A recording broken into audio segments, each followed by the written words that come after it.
more time you spend on an idea, the more you realize where the repeatability comes from, right? Like what is the messages that people tend to respond to? How good is your discovery process? How good are you at showing prices? How good are you at demoing? I mean, you could be a lifestyle entrepreneur. I would not want to be a lifestyle entrepreneur. I bet on myself because I thought that was the best thing I could do in my 30s and 40s. But I didn't want to be an entrepreneur to call myself an entrepreneur. I wanted to probably be the best business person I could be. When I talk to my son, he all the time he sees me that I'm talking to different people. I'm doing podcast. I'm doing AI. I'm doing a lot of other things. He wanted to be like me. Dad, I wanted to be like you. Okay, that's very good. Life is finite. You're going to set up goals and say, I want to get to an idea by X date. I want this idea to generate X amount of leads by X date. And just start top of funnel, right? Number of ideas and I generate how many of those ideas are kind of getting traction. Most of the time I compare my business with my son. Because the way I nurture my son, the way I nurtured my business, I think it shadows itself. Because I love my business, it's my heart and soul, as well as my son. It's the same thing. We work with banks, we work with credit unions, we work with finance companies, we work with credit funds. So anyone laser focused in making the process of underwriting or originating and funding a loan is a potential customer to us.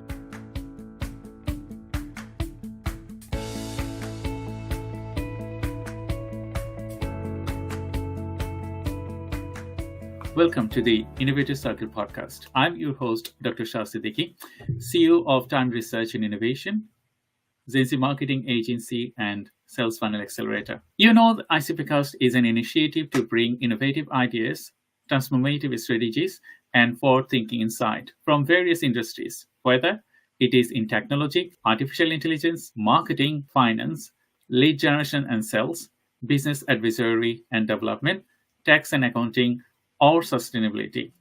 We bring you insight from some of the brightest mind, C-level executives, and industry leaders who are shaping the future. In today's episode, we are thrilled to welcome 𝐁𝐿𝐴𝐺𝐻, Fintech innovator and co-founder of 𝐊𝐥𝐻. So we're not going to delay anymore. We're just going to welcome 𝐁𝐿𝐴𝐺𝐻.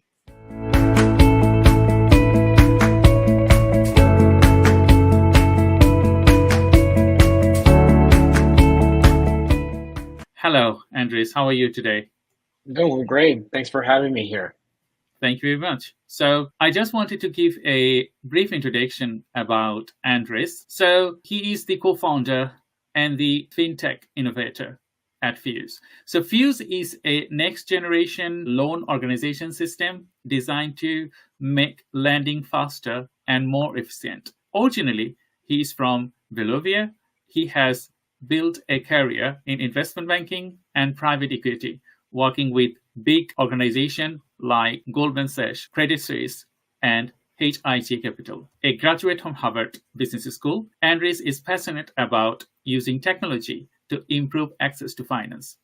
Through 𝐊𝐥𝐻, he is helping financial institutions lend more efficiently, make lending more accessible for businesses and individuals. We will discuss today all about finance and how he is transforming the industry. So, 𝐁𝐿𝐴𝐺𝐻, thank you very much for joining today's conversation. So, my first question to you would be, could you provide a brief overview of your business and share what inspired you to enter to this field? Yeah, absolutely. So by way of background, right, like you said it correctly, right? I grew up in Bolivia, and the way that we kind of landed on this business kind of goes way back very early in my career, right? Like my grandfather used to race rally cars. My dad has been in the auto space for a good chunk of time. And my first job out of high school was selling cars. I paid for college selling cars. Then I became an investor and I invested in companies in the tech and business services space. And I was always fascinated by lending, right? So met my co-founder at Harvard 10 years ago. And I thanked him back a few years after graduation. I told him, hey, like, it'd be great to run by you this idea that I have on consumer lending. That's kind of what we figured out, hey, like, we should actually start this business together. And that's how we started the first iteration of the business. And the first iteration of the business was a B2C business. We were selling loans to banks, credit unions, finance companies here in the US. And within weeks of launching that business, we started getting the same question. who's in your tech stack? We've never seen anyone processing loans as fast as you guys do. Mhm. And that's kind of we came to the realization that the market was not that interested in buying loans, but the market was fairly interested in like the technology we had built. And that's kind of how we landed on Fuse, right? And Fuse is today works with banks, credit unions, finance companies to help them automate the lending process. When you help folks automate the lending process, you definitively reduce the cost of acquisition for them. And if you reduce the cost of acquisition of a loan for them, that means that they have more money to lend ultimately, right? And everyone understands kind of the flywheel effect the credit market has. So we're very happy that we can help them in that way. That was a great start, I would say, Andres, because when you start a business and you understand the market, you understand your niche after you enter the market. Because before you start a business, we think a lot of different things, but when we practically work with the idea, it comes up with the new things. So thank you for sharing that. My next question to you would be, could you discuss the key issues in your industry and explain how your efforts are making a difference in your clients and collaborators? Got it. No, that's great. So I think that for every dollar that you see folks spending on technology, they spend another $7 on overhead and operational expenses, right? So our technology kind of helps them address that asymmetry, meaning like they do struggle reducing those costs, right? So like the only way that they can reduce those costs is by virtue of automating some of those processes, and those automations need to happen via technology, right? They've probably exhausted all the efficiency gains that they got through like just OpEx, and now they probably need technology via low-code, no-code tools, and that's how we help them today. That's great. So you work in fintech, and you're working such a long time in fintech. In relation with selecting the technology and as well as selecting a specific partner, do you have anything? How do you select your collaborators based on that? I think that we work in an industry that like cooperation is paramount, right? Like there's just so many providers, vendors, partners, and things like that. So it's an ecosystem of data vendors, solution vendors that ultimately help us all serve better vendors that we work with. So I would describe that as a highly cooperative industry, right? Not siloed, but in terms of like my competitors in general, they have had a more narrow subset of companies that they cooperate with. So that creates a little more of a walled garden for their existing customers. And our thesis is that perhaps that no longer is what the market wants, right? The market wants to be able to work with whoever like the lender wants versus whoever the software platform wants, right? So we allow our partners to connect via APIs to more solutions than anyone else out there. That's fascinating. So my next question would be, who are the clients you aim to help, and what key benefits do you deliver to them? We work with banks, we work with credit unions, we work with finance companies, we work with credit funds. So anyone laser focused in making the process of underwriting, originating, and funding a loan is a potential customer to us, right? The key benefits to them is getting to 100% automated underwriting and ultimately funding those loans at a much faster rate that they do today. The combination of those two things enable them to have higher conversion. If the conversion goes up, the definitionally like the acquisition cost goes down. It also allows them to free up the time that their agents spend. And if they have more time, they can actually either cross-train themselves or cross-sell more products, right? Like and ultimately serve better customers, right? So and raise the NPS of that experience for the customer. That's great, Andres. My next question to you would be, what makes your approach unique in helping clients achieving these outcomes? The complexity of the product.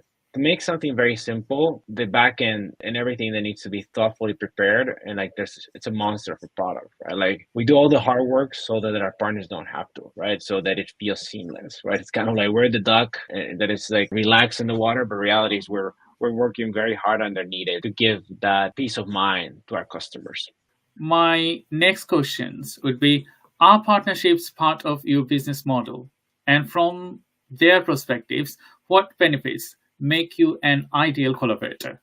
partnerships are fundamental in our industry, right? Like it's a highly collaborative industry. So the people that we serve don't only care about like the solution that we're providing to them, but also how integrated we are within the ecosystem. So it's table stakes, I would say. That's great, Andres. So, you have discussed about your family business. You discussed about you engaging with the industry. And now you have a team of 40, you're supporting individuals. Are there a specific story you wanted to tell us to the audience of your success? I would say it's just the importance of resilience, right? Like I do think that like as one is starting a business, one had to set themselves like clear goals of what they want to achieve. And aside from the goals, it's like the timelines in which someone wants to get there, right? Like I think very often folks find themselves in this kind of downward spiral in which like they are going in circles. And I do think that not every single entrepreneurial journey, if anything, most entrepreneurial journeys do not end in success, right? Mhm. So it's very important that at least you time bound the period of time that you're going to allocate to a specific journey, right? So it said, hey, I'm going to set myself 12 months or 9 months to find an idea that I really like, and I'm going to validate it alongside other ideas. Mhm. And creating that time commitment and saying like, if I don't find anything by then it's okay. I can call it quits, right? I think people should know that, right? And the same thing applies for the next stage of the business and the next stage of the business and the next stage of the business, right? Setting benchmarks and KPIs so that when you get there, you know that you got there. Because if otherwise you can aimlessly spend the most precious years of your professional career effectively just being an entrepreneur but building nothing, right? So that's something that I would always caution people as they kind of like start their own journey. Thank you very much. Thank you. So all the viewers, I'm Dr. 𝐁𝐿𝐧𝐠, and we have Andres today from Fuse, and we are talking about finance, innovation, and all other things. So we will have a very nice discussion today to talk about more. So my next connected question to you would be, could you share your insight on the upcoming industry trends and how your efforts to remain ahead of the trends? I think like obviously like aside from automation and connectivity between systems, like the most top of mind topic is artificial intelligence, right? And I do think that like my industry is not insulated from that. Like it is also top of mind for our space. And I do think part of that OpEx spend, the 7-to-1 ratio that I told you, there's going to be a real white space opportunity for software companies to get a share of that expense over the next 5 to 10 years, right? And compete in a credible way for those positions, right? In the same way that like in the last 20 to 30 years, BPOs have been an alternative for onshore solutions. There's going to be a digital agentic piece that will present a business alternative for lenders out there kind of operating in the areas where we have our business. Thank you, Andres. And my next question to you would be, you talk about artificial intelligence and you talk about business developments, and altogether, fintech is a key sector. It is booming to the next levels. So what type of a strategy do you onboard with your company to stay ahead with the game? Like, okay, adding AI to your software solutions, or maybe thinking ethically what you can do, what you can't, or what are the struggles there to add current technology? Yeah, I mean, the first thing is obsessed with listening to the customer, right? Like the customer ultimately decides where their attention is. And like based on that, you need to present them opportunities that address those pain points, right? So if you're obsessed with the customer voice, you're always going to have a very good shot at keeping your business as a going concern. The minute that customer obsession disappears, I think you're in real trouble. But if I had to kind of be specific on, obviously the AI thing is going to be top of mind in the next couple of years, right? Of course, rates are top of mind in the context of the US, and inflation. Fraud is top of mind, right? Because obviously AI is helping you do certain things, but at the same time, it's helping the bad boys too, right? Like AI can be used for good and bad things. So staying ahead of that curve and thinking of all the good things you can do with that, but also thinking, hey, like these are all the bad things that can happen. How can we counter that and present that as a business solution for our partners? That's a great example, Andres. So thank you, everyone. To all the viewers for watching ICPcast. I'm Dr. 𝐁𝐿𝐧𝐠, CEO of Time Research and Innovation, 𝐁𝐮𝐢 Marketing Agency, and New Division Business Consortium. Today, I have Andris Klaric, Fintech innovator and co-founder of 𝐁𝐿𝐥𝐝𝐢𝐧𝐠. We will dive into some great insights, but for now, we will be taking a short break. Stay tuned, and we will be right back.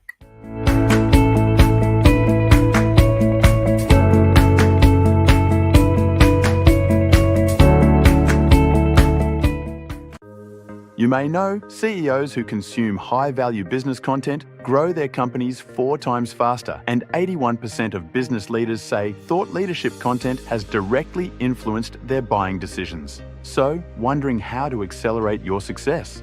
ICP-Cast isn't just a podcast, it's your gateway to fast-track business growth. What you'll gain with this program? We will bring exclusive insights to learn directly from top executives and industry leaders. Adopt technology and AI to understand the market and the buying preferences. Build data-driven strategies to foster sales tactics, content creation, and social selling to increase authority and persona. Accelerate transformative conversations to break boundaries, spark innovation, and lead with confidence.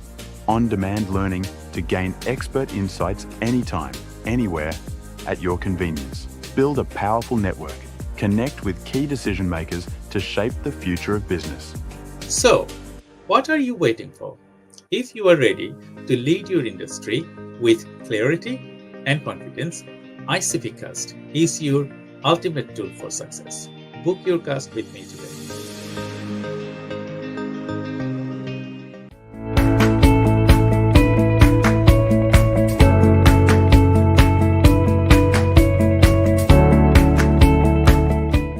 Welcome back to ICP-Cast. I'm Dr. Shahal Siddiqui, and I have here with Andris Klaric, Fintech innovator and co-founder of 𝐁𝐿𝐥𝐝𝐢𝐧𝐠. We have got some exciting insight coming up. So stay with us as we dive deeper into the world of finance, technology, and innovation. Let's get started. So, Andris, thank you for joining today's podcast, and your contribution will help and support future innovators. So I have a few more questions for me to ask to you. Could you please discuss the major obstacles you have overcome and lessons you have applied to your professional approach? I think that there's nothing as a substitute for hard work, right? Like, of course, you can being strategic is important and all that, but you cannot substitute for that, right? Like, ultimately, there's a component of endurance in this industry that matters. Mm-hmm. I do think that, like, especially successful founders and their survivor bias tend to think that they are very special in their own way. There's also chance, right? Like, luck plays a very important role on that. So one of the things that we early on realized that we had to be full eyes wide open about is that quality of the market in which you build is single-handedly the best predictor of your success, right? So it's not really the founders. The founders matter, but would you rather have excellent founders in a bad market, or you want okay founders in an excellent market? And in general, the excellent market, in 9 out of 10 times, is going to dictate your success more than how great of a founder you are. So, like, let's never understate the importance of chance and luck.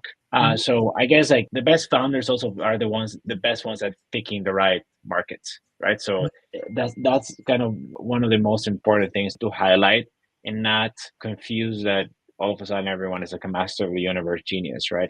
Positioning and where you are matters more in my perspective. Thank you very much for your answer. So my next question would be, what skills and qualities do you believe have been the most critical to your success as an innovator in your industry? Yeah, I think, like, for myself, right? Like some of them are just, some of you nurture, some of them you just kind of acquire through the years. But I'd say in my case, it's first you have a founding team, right? Most companies kind of get created with a number of co-founders, right?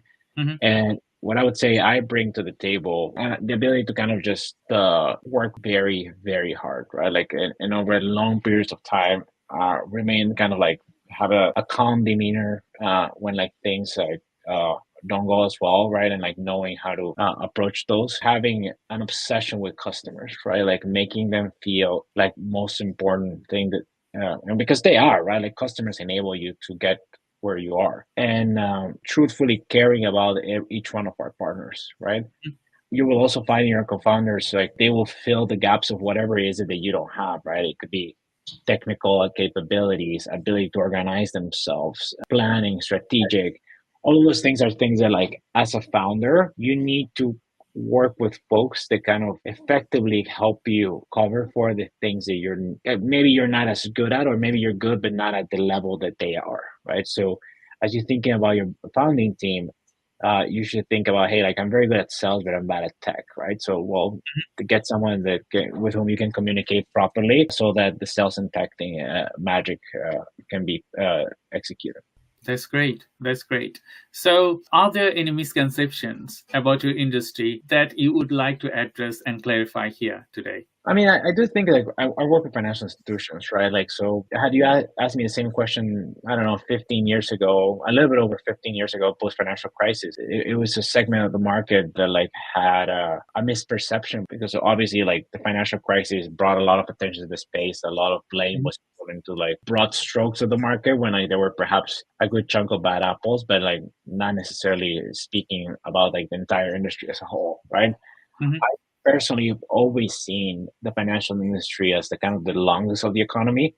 Mm-hmm. I mean, being the son of immigrants, I remember going to the bank to pick up the money that we've been sent by one of my parents, kind of working hard, right? So Mm-hmm. if it wasn't for financial institutions, the whole system would be in a different position. So helping this part of the economy efficient, and let's face it, right? Like, as far as profit, it might be like 20% or so of entire GDP, but as far as, like, profit center, it's the most profitable, kind of one of the most profitable industries in the world, right? So it is important that it runs efficiently, so that all the other verticals of the economy can do what they do. And I like the idea of thinking that we're helping the broader economy by virtue of allowing credit to move more efficiently. That's great answer. So we just wanted to talk about some personal information from you, because you are an innovator and you also have personal lives. So how do you balance work lives? I mean, it's trade-offs, right? Like, I have a son, and dedicate the amount of time that I want to him, or that I would have envisioned, I'll probably say no, right? Like, it is, I try my best. I try to be present when I'm there, but obviously running a business creates a lot of competing priorities. Mm-hmm. And that's why it's so important to raise and build a family with a person that is going to help you kind of cover for that, so that the kid itself doesn't pay the consequences, like some of the trade-offs that are being made, right? So obviously, like, I'm super grateful with my wife and her ability to kind of juggle a career and being an excellent mother. Mm-hmm. Frankly speaking, I don't think, if anything, probably doesn't even notice, like, that all this juggling is taking place, because he has, like, such a great and loving mother, right? But from my point of view, of course, I noticed that I spend less time than I would have dreamt, right? But it is one of those things you need to kind of consciously make that choice, and hopefully it pays off with more time for him, and kind of in a couple more years. How old is he? He's a year and a half. Okay. Yeah, I have a 10 and a half years old son. So, when you have children, they are the precious things, like a business. So most of the time I compare my business with my son, because the way I nurture my son, the way I nurtured my business, I think it shadow itself, because I love my business. It's my heart and soul, as well as my son. It's the same thing.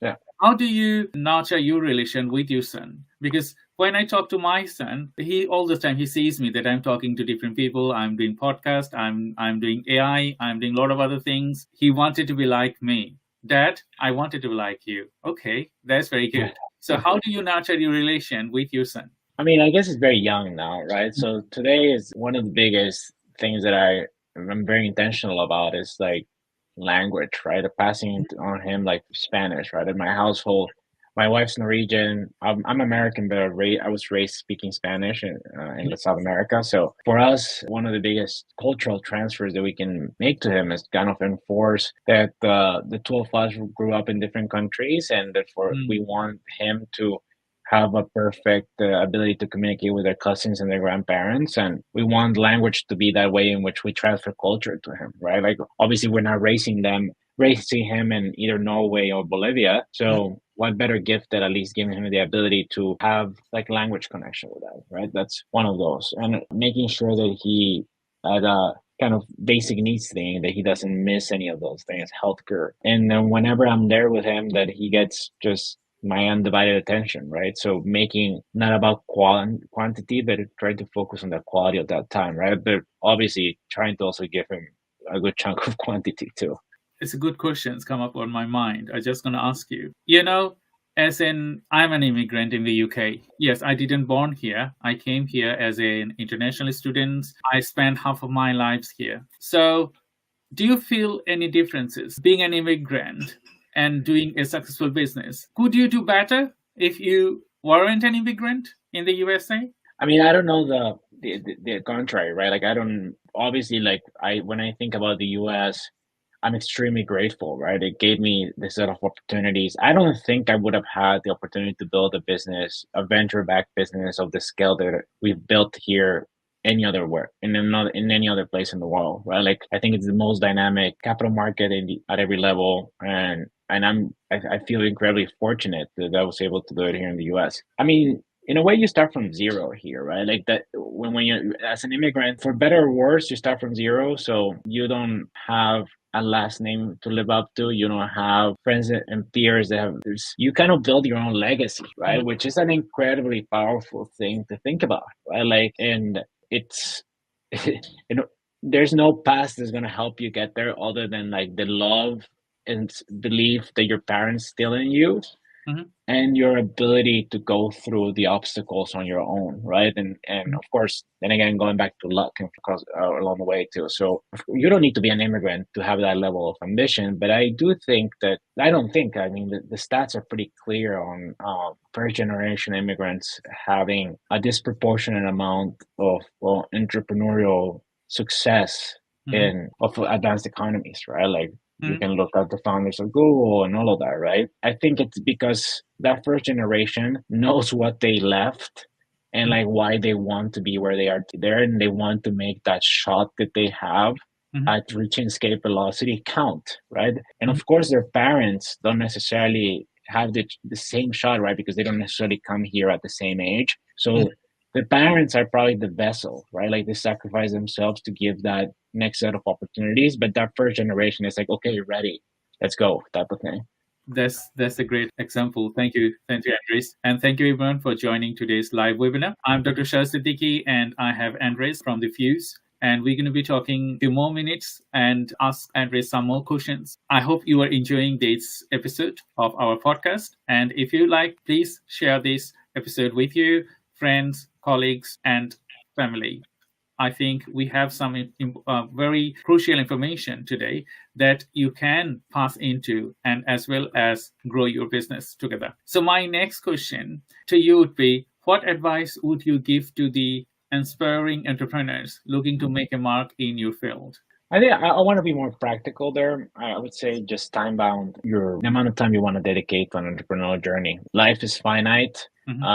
You're going to settle goals and say, I want to get to an idea by X date. I want this idea to generate X amount of leads by X date. And just start top of funnel, right? Number of ideas that I generate, how many of those ideas are kind of getting traction? Once you pick that idea, how is that idea moving and versus what you imagine it will be? And really avoid getting in the trap of becoming a lifestyle entrepreneur. I mean, you could be a lifestyle entrepreneur. I would not want to be a lifestyle entrepreneur. I bet on myself because I thought that was the best thing I could do in my 30s and 40s. But I didn't want to be an entrepreneur to call myself an entrepreneur. I wanted to probably be the best business person I could be. It could be either by virtue of working for someone or building something on my own. But I decided that building something on my own was kind of the best conduit for being the best business person I could be. Thank you very much, Andres.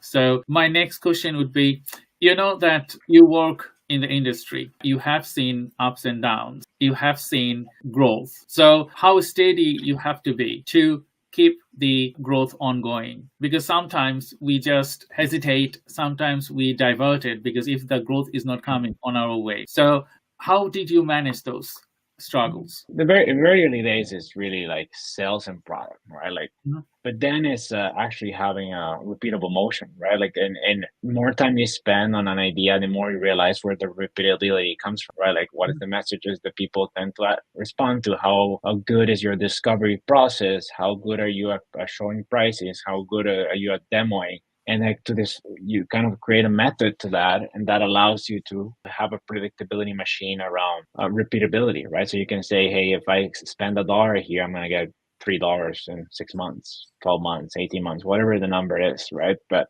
it's really memorializing everything you do so that you can actually start recognizing a pattern. And that once you have an ability to recognize that pattern, you can actually create an entire process around it. Thank you, Andres. It was a great pleasure to talking to you. My last ask, do you want to add anything else to the viewers? No, just thank you for the time.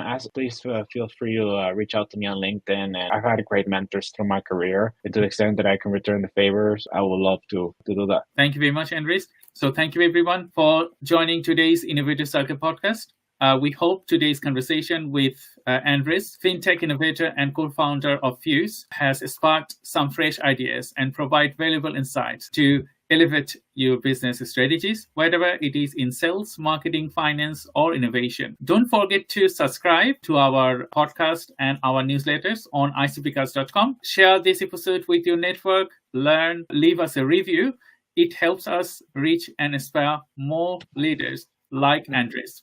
Follow us on social media and all other social channels. Until next time, stay inspired, stay curious, and keep leading the way in innovation. Thank you and bye-bye.